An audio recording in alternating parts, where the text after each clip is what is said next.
¿Ya tenemos al malo de la película o no? Vaya arranque de año para las bolsas y para los mercados. Alberto Iturralde, analista independiente de Días de Bolsa, ¿qué tal estás?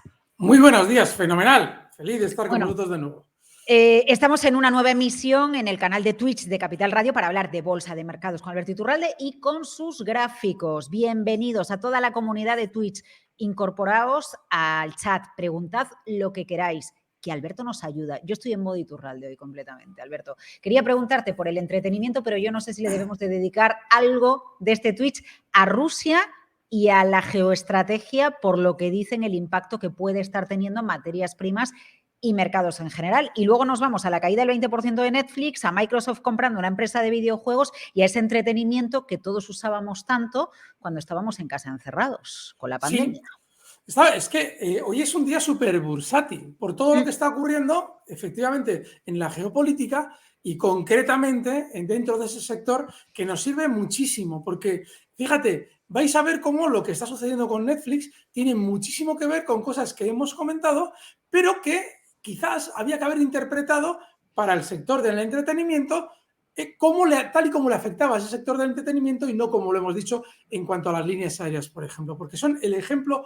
contrario. Vais a ver cómo suena todo lo que decimos. Inicialmente, vale, en lo geopolítico era clave lo que está pasando ahora. Y es que a nosotros nos llega la propaganda occidental de, fíjate, Rusia, Vladimir Putin se pone nervioso, ha colocado 100.000 soldados y ya todo el mundo en Europa se imagina 100.000 soldados todos en fila, les ve las caras, todo con cara de malos, preparado para atacar. Bueno, pues todo eso es una milonga. En realidad, lo que ha conllevado a Putin a colocar esos soldados en la frontera es la última provocación de nuestro bloque. Y es que, lógicamente, para mantener viva la llama del enemigo comunista, aunque ya no sea comunista, pues lo que tenemos es que colocar, en este caso, yo os lo digo porque yo hace años tuve la suerte de tratar con Anatoly Karpov, el campeón mundial de ajedrez, es decir, el famoso Anatoly Karpov. ¿Pero juegas al ajedrez o qué? Sí, tuvimos una partida de ajedrez. Entonces, el caso, por cierto, no os despejo, si alguien tenía dudas se lo agradezco, pero ya la despejo, me ganó él.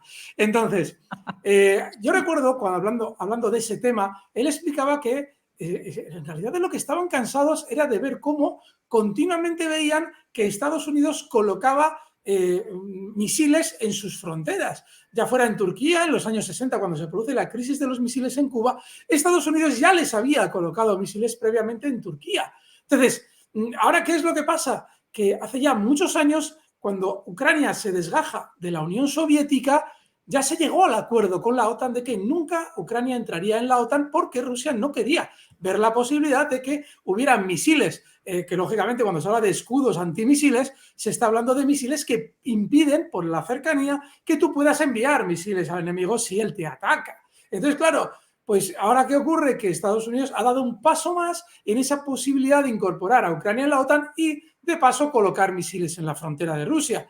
Claro, Rusia ya ha dicho que esta vez no. Ya nos hundisteis el Kursk en su momento. Obviamente, eso supuso unas mejoras en los créditos con Rusia para compensar aquella baladronada, pero esto ya no pasa. Así es que han colocado 100.000 soldados en la frontera. ¿Y ustedes qué es lo que escuchan? Hay que ver Rusia, fíjate qué malos son, que van a atacar Ucrania en cualquier momento, nos tenemos que preparar para lo peor. Eso es manipulación. Pero está muy bien para quien se dedica a la bolsa, porque ya detecta que efectivamente lo que estamos viviendo, en principio, muy probablemente no va a ser un techo para desplomarnos ahora. Seguramente será dentro de un tiempo, pero todavía no, porque si nos fuéramos a desplomar ahora, no estaríamos viendo al malo ahora. Claro, es que suma todo, ¿no? O sumamos todo. Tipos de interés al alza, la tensión geoestratégica. No, vaya arranque de año con una caída en bolsa brutal, pérdida importante de capitalización. Ayer medios como la CNBC, creo recordar, y no sé si era el Wall Street Journal, en portada de madrugada, cuando llegábamos a la radio a las 5 de la mañana, titulaban: caemos un 10% desde los máximos de noviembre, o no sé exactamente qué semana fue, entramos en mercado bajista, ¿no? Y ya era como todas las alarmas. Vale. Y entonces yo de repente pensaba, Alberto, creo que voy a comprar. Porque con ya, todo esto muy bien. tan tenso... Vamos a dar una reseña técnica para que efectivamente, si nuestros oyentes están siguiendo el mercado de cerca, puedan tener un dato de cuándo el mercado se vuelve bajista. Fijaos, cuando tuvimos la crisis del coronavirus, fijaos qué caída se produce en el mercado en general. La caída es súper vertical. Yo la voy a recuadrar un poquito para que se pueda ver de alguna manera un poquito más gráfica. ¿Qué caída tan vertical? Bueno, pues esa caída tan vertical, que fue el sumum de lo negativo, de lo que vamos a morir todos, todo eso, no cambió la tendencia del mercado. No cambió la tendencia del mercado. Se produjo un movimiento muy rápido a la baja y una recuperación más lenta, pero consistente. Aquí se ve cómo posteriormente, después de ese susto bajista, el mercado se va poco a poco recuperando. Claro, para ahora terminar la tendencia alcista, necesitamos que gráficamente los precios rompan a la baja zonas importantes. Y por lo menos el DAX, por poner un ejemplo, debería romper la zona 14.800 a la baja. Está en 15.600, está más cerca de máximos que de esa zona, 14.800. Con lo cual, no hay nada ahora mismo en los gráficos que indique que se ha cambiado la tendencia. ¿Qué ocurre? Que como históricamente hemos relacionado tipos de interés más al alza, y tiene su lógica, con mercados bajistas, damos por hecho que ahora de manera inminente, por subirse los tipos de interés o avisarse de que se van a subir los tipos de interés, el mercado se va a desplomar. Bueno, tenemos que darle un poquito de tiempo, porque, por ejemplo, en el caso de Estados Unidos, la figura de vuelta a la baja se confirmaría si, por ejemplo, el Dow Jones rompiera niveles, pues fíjense, de 33.600. Está en 34.715 ahora mismo el Dow. Es decir, todavía queda camino. Vale. Y si ya tenemos al malo en la mesa, esa crisis con Rusia, esa subida de tipos de interés, ojo con lanzar todo por la ventana diciendo yo me voy de aquí, que esto no va a funcionar. Lo más lógico es que veamos recortes y probablemente, ya lo iremos viendo durante los próximos días, si el malo se hace cada vez más grande, ojalá sea así, es decir, nos sigan metiendo miedo con la crisis de Rusia y con esos tipos de interés al alza, lo normal es que el mercado deje de caer y cuando haya dejado de caer y empiece a subir y nosotros no entendamos por qué, será el momento de incorporarse. Ahora mismo no, porque no sabemos hasta dónde quieren alargar esa crisis. Con lo cual, nos da igual. Si es vale, un giro a la mira, baja... te están preguntando ahora, bienvenidos a todos, que estáis muchísimos hoy incorporándose a este Twitch. Yo creo que porque el personal también está nervioso, ¿no? Estamos un poco a ver qué pasa. Y de hecho, Frankie Rebe dice ahora, bueno, ¿qué está pasando? ¿Qué se ha roto? ¿Se ha roto algo, Alberto? No, es que es lo gracioso. Cuando hablamos de que aparezca el malo, es que aparezca el malo sin que nada se haya roto. Yo cuando, antes de Navidades, que ya el mercado empezaba a subir relativamente rápido y nos daba todas las pautas de que iba a haber un maquillaje de fin de año, explicaba, bueno, ahora el mercado va a subir hasta final de año. Luego tiene que parar y ahí es muy importante que en esa parada, es decir, en ese recortito que haga, aparezca el malo. El malo es la noticia negativa que va a canalizar el sentimiento de los inversores hacia el lado vendedor. Y eso es exactamente lo que estamos viviendo ahora. Es decir, una especie de noticias globales que nos están diciendo que, entre comillas, que no deberíamos estar comprados en bolsa por si acaso. Claro que algún día el mercado se va a desplomar, eso no hay ninguna duda. Ahora tenemos que ver si se va a desplomar de manera inmediata o probablemente lo van a dejar para más adelante, porque si lo dejan para más adelante, podría pasar que este malo que estamos viviendo ahora, es decir, esa crisis con Rusia y esos tipos de interés en ascenso, en realidad lo que estén implicando es que han hecho las bolsas un alto en el camino, quieren sacar a todos los inversores por el miedo y seguir subiendo. Y como no sabemos si es eso, pero podría serlo, hay que estar muy atentos a ver si se rompe algo. Y como bien dice nuestro oyente, no se ha roto nada. El que peor estaría, que es el Dow Jones, gráficamente, todavía está muy lejos del nivel 33.600, que es justo esa zona de soporte que tiene que romper a la baja para generar pánico. Como va con mucha velocidad a la baja, lo lógico es que continúe cayendo más y se acerque a esa zona. Pero habrá que ver, ojalá en ese momento estemos todos ya con la bomba nuclear en la cabeza. Si estamos todos ya con la sensación de que nos va a caer una bomba nuclear encima... Qué pues exagerado, qué exagerado, no use esa expresión, no use esa expresión. Laura, no uses esa expresión, que te trato de usted. Ya. Sí, te entiendo perfectamente con lo que dices, claro. Sí, sí. Claro, esa es la idea, es decir, que tengamos miedo y eso es lo que no deja al mercado caer. A ver, el entretenimiento, porque yo me levanto esta mañana, veo que Netflix en el mercado fuera de hora se desploma un 20%, 45.000 kilos, el desplome de Netflix, una quinta parte de su valor. Y entonces, la realidad es, no vamos a tener menos suscriptores este año, este trimestre, de los que esperaba el mercado, ¿no? Pero los que estamos en esto sabemos que las propias empresas se van reuniendo con los equipos de análisis y les van tanteando un poquito acerca de cómo está transcurriendo la cosa, que se espera que transcurra. Entonces, claro, yo desconfío, yo de repente veo caída del 20% y que algunos analistas prevían 4 o 5 millones de suscriptores, ¿no? Vamos a tener 2,5. Qué oportunidad, ¿no? Entrar en Netflix después de haber subido un 6.000% en 10 años, me cae un 20 y digo, una entradita perfecta, ¿no? Me tumbas el título, quien compró arriba se queda pillado y ¿qué pasa ahora? Es la excusa de hoy, Alberto, pero tenemos el entretenimiento con la operación de Microsoft comprando videojuegos también encima de la mesa. ¿Qué pasa con este sector que subió tanto con el encierro, los encierros que vivimos con el COVID? Es la realidad. Laura, fíjate, quiero que veáis en el gráfico la línea roja que he marcado. Y además es muy significativo lo que nos va a reflejar esa línea roja. Es una línea que está acompañando al movimiento de Netflix desde finales de noviembre, es decir, desde hace 2 meses. Y ese movimiento bajista comienza a finales de noviembre en niveles de 700 y ahora ya está en 508 cerrando ayer. Es decir, lo importante en Netflix se empezó a producir hace 2 meses. Tiene mucho que ver con lo que tú has interpretado y en lo que estoy totalmente de acuerdo. ¿Qué pasa? Lo hemos explicado también con líneas aéreas durante esta pandemia. Y es que cuando las compañías en teoría se están viendo beneficiadas especialmente o especialmente perjudicadas por un hecho que a priori no se puede dominar, que es el de la pandemia, ellos tienen siempre información privilegiada. Ellos saben mejor que nadie y antes que nadie cómo va el régimen de suscripciones a Netflix, cómo va el régimen de reservas a IAG de vuelos, cómo va el régimen de reservas en Sol Meliá, en Meliá Hoteles. Ellos lo saben en tiempo real. Ellos saben en noviembre de este pasado 2021, es decir, hace 2 meses, sabían perfectamente que estaban decayendo por completo probablemente las contrataciones de servicios de Netflix. Sin embargo, ellos no te lo dijeron en noviembre. ¿Qué es lo que hicieron en noviembre? Desplomar el valor. Porque sabían que te iban a dar una noticia negativa, que ellos ya la estaban viendo. ¿Y qué han hecho? Hacer caer el precio, ese porcentaje al que tú has hecho referencia. Hablamos de ese 27-28% de caída desde máximos. Claro, ese 28% de caída desde máximos es justo o se está acercando mucho a una zona que en el pasado ha supuesto un punto en el que los propios dueños de Netflix han comprado títulos.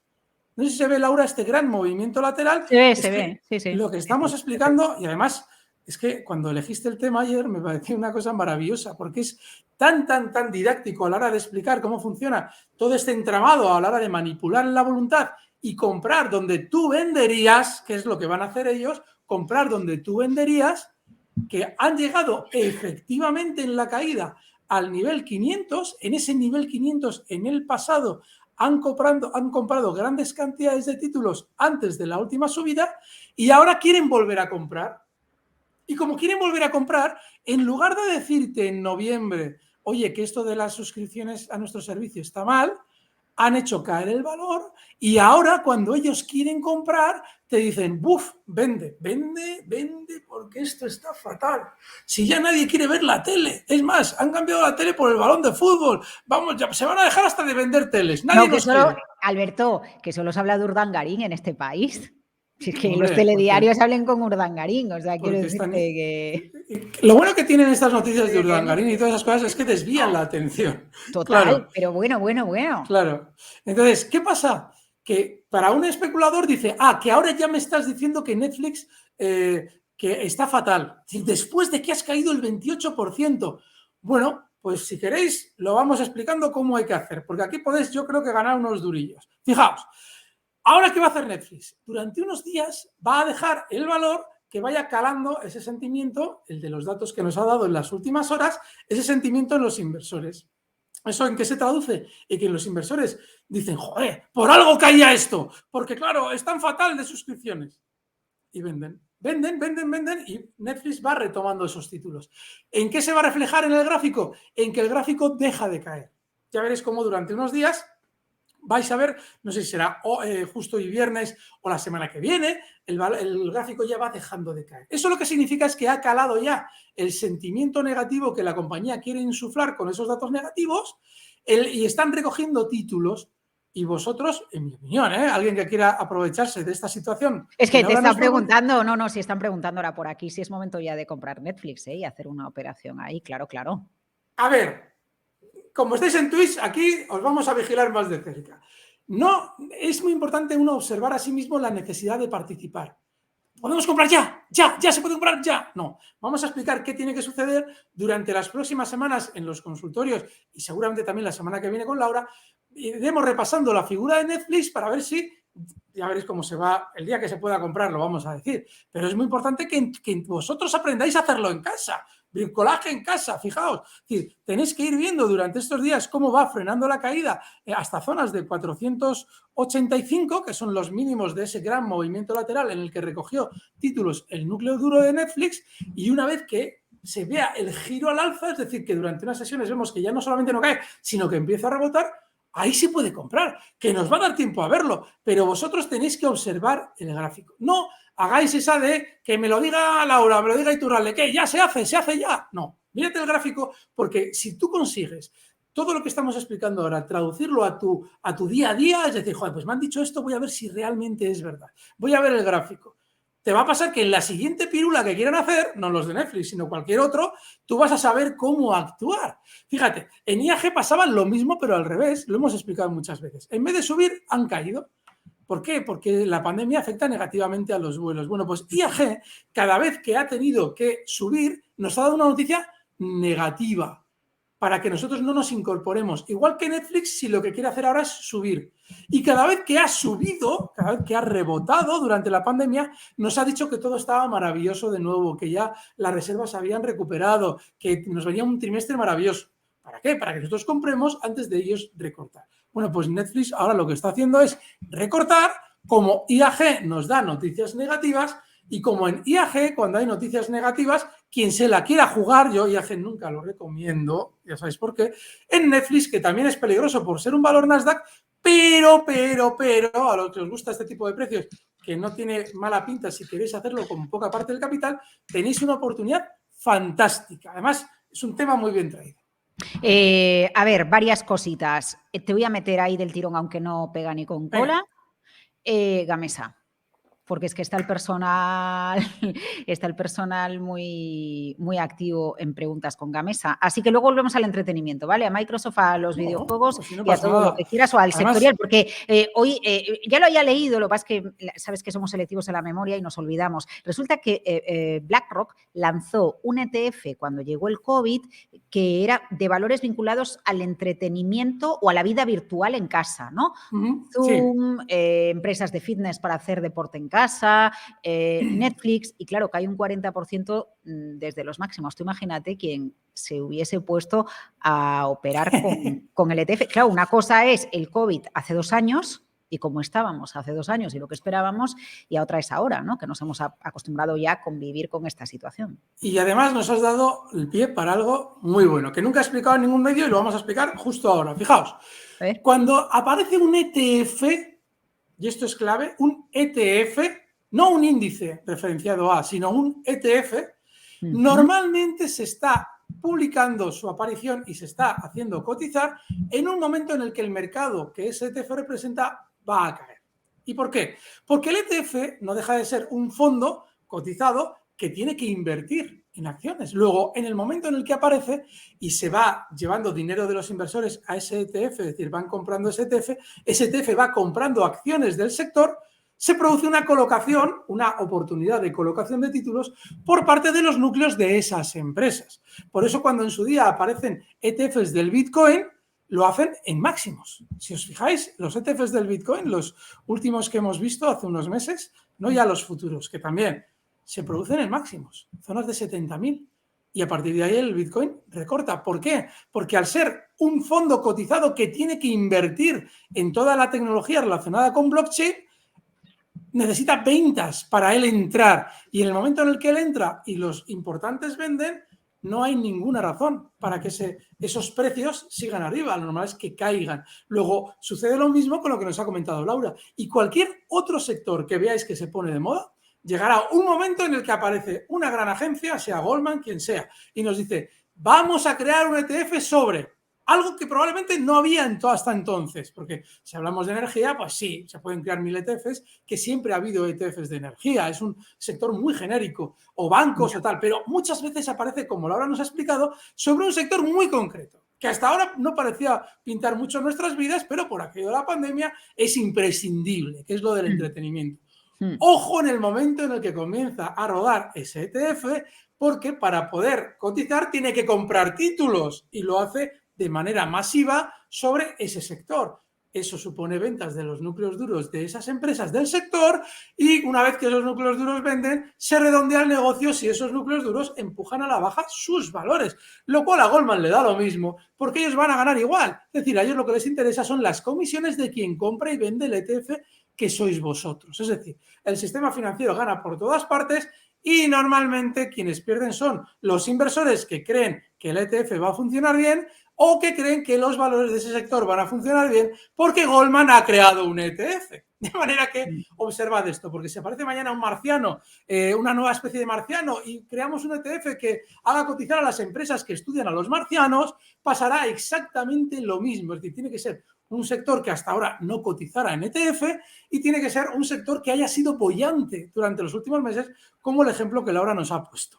Laura, no sé si tú y yo lo veremos, pero lo de los marcianos llegará. No te preocupes porque se descubre alguna molécula o algo en algún planeta y entonces habrá alguna empresa sobre eso. Avaricia, que dice Boco88, es que este es el programa, fijaos, este Twitch es el Twitch de la avaricia, de las pirulas y del bricolaje en casa, con Alberto. Claro.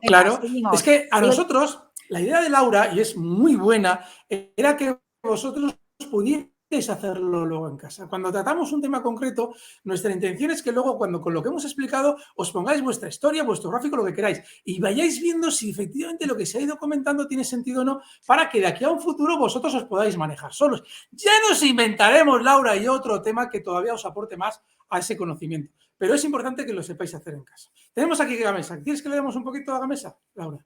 Claro, bueno, queréis vosotros, los que estáis ahí, que estáis diciendo Gamesa, pregunta sobre si el stop se pone al cierre o se pone intradía, porque a veces en un movimiento brusco me echa del mercado, preguntan si el gráfico de Netflix es similar al de Amazon, nos queda algo de Microsoft o Video, sí, es que podríamos. Vale. Además, es todo súper interesante.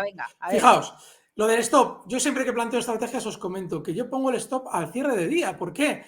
Porque obviamente tú no vas a poder aplicar un stop si la sesión ha cerrado ya en tal punto, pero tú al día siguiente en la apertura puedes vender. Es decir, si te encuentras con el precio por debajo, si hemos hecho una compra y ha roto la baja el stop, si al día siguiente te lo sigues encontrando por debajo, pues liquidas y ya está. Tiene una lógica y es la de que no planteamos operaciones intradiarias porque no podemos hacerle el seguimiento que nos gustaría, con lo cual siempre a cierre. Fijaos cómo Gamesa, hace ya, cuando apareció lo de Filomena, yo explicaba, todas las renovables están en burbuja y hacía la broma. Burbuja no, burbujón. Más utilizado esa expresión con Luis Vicente todos los viernes. ¿Por qué? Porque se había colocado, como ya hizo en el 2007, en el año 2007 pasó lo mismo con Gamesa. Ya se había colocado en una zona clave, zona 40, pero sobre todo en un exceso de publicidad y propaganda del sector en todos los medios. Y sobre todo lo había hecho en solitario. Porque yo no sé qué pasa con los renovables, pero cuando llegan a generar una burbuja, lo hacen en contra del mercado. El mercado no tiene por qué estar subiendo una barbaridad. Ellas sí, pero el mercado no tiene por qué. Y eso es lo que pasaba en enero del año 2021. Es decir, que el mercado, bueno, sí, había rebotado y tal, pero no estaba en el tono que estaban ni por asomo. Las renovables, que era una locura alcista. Claro, a la misma velocidad que suben es como caen. Y ahora lo que está haciendo es exactamente eso, el lado contrario. Así como en enero de 2021 tú no podías vivir sin las renovables, no solamente era el futuro, que eso es una obviedad, sino que tú, vamos, iba a ser muy rentable, todo maravilloso, te van a poner... No, claro, pero si ahora yo sigo con la duda, porque la energía eólica es una de las más eficientes del mundo, están montando parques marinos por todas partes, parques eólicos por todas partes, en tierra o en mar, y entonces no tendría sentido esos mensajes que se nos está dando con lo que está sucediendo con Gamesa. No cuadra. Sí, tiene sentido y verás por qué. Porque cuando nosotros creemos en algo, es porque en realidad no conocemos muy bien todo lo que hay en ese algo. Voy a poner el ejemplo. El hecho de que la energía renovable, que sea eólica en este caso o cualquier otra, vaya a ser el futuro, no implica que los beneficios de Gamesa vayan a ser lo que se inspira. Y es que las burbujas consisten en que yo te inspiro a ti una bonanza de beneficios con las cotizaciones. Claro que va a ser el futuro, pero no tiene por qué ganar tanto como se está reflejando teóricamente en el precio. Y es lo que vamos a ver durante los próximos meses, que lo que se inspiró en su momento era, entre comillas, un engaño, no iba a ser para tanto. Pasó con Internet en el año 2000. En el año 2000, claro que Internet era el futuro, pero no todas las empresas de Internet iban a cotizar a 100.000 por 100 de beneficio. Claro, pues eso es lo que hemos visto con las renovables. Por eso yo explicaba durante estos meses atrás que se iban a dar un batacazo importante para compensar el burbujón, porque este truco yo ya me lo conocía que lo hicieron en el 2007 y ahora lo lógico es que todavía continúen más a la baja. En el caso de Gamesa, si las tenéis, cuidadito, porque están apuntando muy peligrosamente a esa zona. 14,50, cotizan 16,40 ahora mismo. En esa zona 14,50 gráficamente hay un punto en el que, si os fijáis, se ha acumulado el valor en el pasado con soportes y resistencias, con lo cual, ojito, porque el valor lo lógico es que se acomode en esa zona, no hay que estar largos, pero sí que en esos 14,50 para un rebote vais a encontrar un punto bastante importante de apoyo. Vale, venga, y de entretenimiento, de ocio, de esos valores que nos acompañaron durante la pandemia y que subieron, ¿alguna cosita más o videojuegos o algo que ha protagonizado un poco la actualidad esta semana, Alberto? Mira, hay algo muy importante. Has citado antes el caso de Microsoft, esa compra de empresa de entretenimiento, y te está dando la pauta de una caída que en realidad no es tanta caída. Sí, aquí hay una caída, un recorte. Cualquier inversor en Microsoft se está ahora mismo mordiendo las uñas. ¿Qué va a pasar aquí? Pero fijaos, cuando una caída comienza con relativa fuerza y en los siguientes días va decelerándose, como se está viendo en esta segunda parte que estoy marcando con el cursor y que voy a ahora mismo a delimitar con un rectángulo, esta es una deceleración de la caída anterior. Nos podemos ir a los índices de referencia, en este caso el Nasdaq, o también sirve el Dow Jones, porque Microsoft dentro de la tecnología... Pero la has subido, la has compartido ya, porque no lo vemos, ¿eh? Está compartido, sí. No lo vemos. Está compartido, sí. Pone aquí dejar de compartir. Voy a, ¿lo veis? Decidme por el chat, ¿eh? Yo no lo veo. No, no lo tenéis ahí. Espera, voy a quitar el compartir pantalla, voy a quitarlo y lo voy a volver a poner, pero sí, lo teníais en ese momento. Compartir de nuevo, a ver si aparece visual, a ver si ahora luego vuelve a aparecer. Lo tenéis compartido, ¿eh? Mira si ahora el técnico ha dado. No sé si ha habido ahí. Venga, sí, lo tenéis compartido. Vale, entonces, ¿qué es lo que pasa con Microsoft? Y esto también nos sirve para casos similares. Voy a volver a colocar el gráfico de Microsoft, que por lo que veo no lo hemos podido ver. Aquí está. ¿Veis? Aquí está el rectángulo al que hacía referencia. Voy a retirar el rectángulo para que veáis el movimiento. Tenemos una caída inicial más o menos rápida. Aquí, quito el inspector un poquito, que están estorbando. Una caída muy rápida y luego durante unos cuantos días se decelera la caída. Voy a retirar el cuadro para que lo veáis. Es esto que se está viendo aquí. Bueno, pues si nos vamos a su índice de referencia, que es algo que muchas veces hay que hacer, nos vamos al Nasdaq, nos encontramos con algo muy curioso. Si vamos al Nasdaq, nos encontramos que tiene una caída inicial, que es justo la que coincide con la que hemos descrito de Microsoft, pero el siguiente movimiento bajista en el Nasdaq es igualmente rápido que el primero.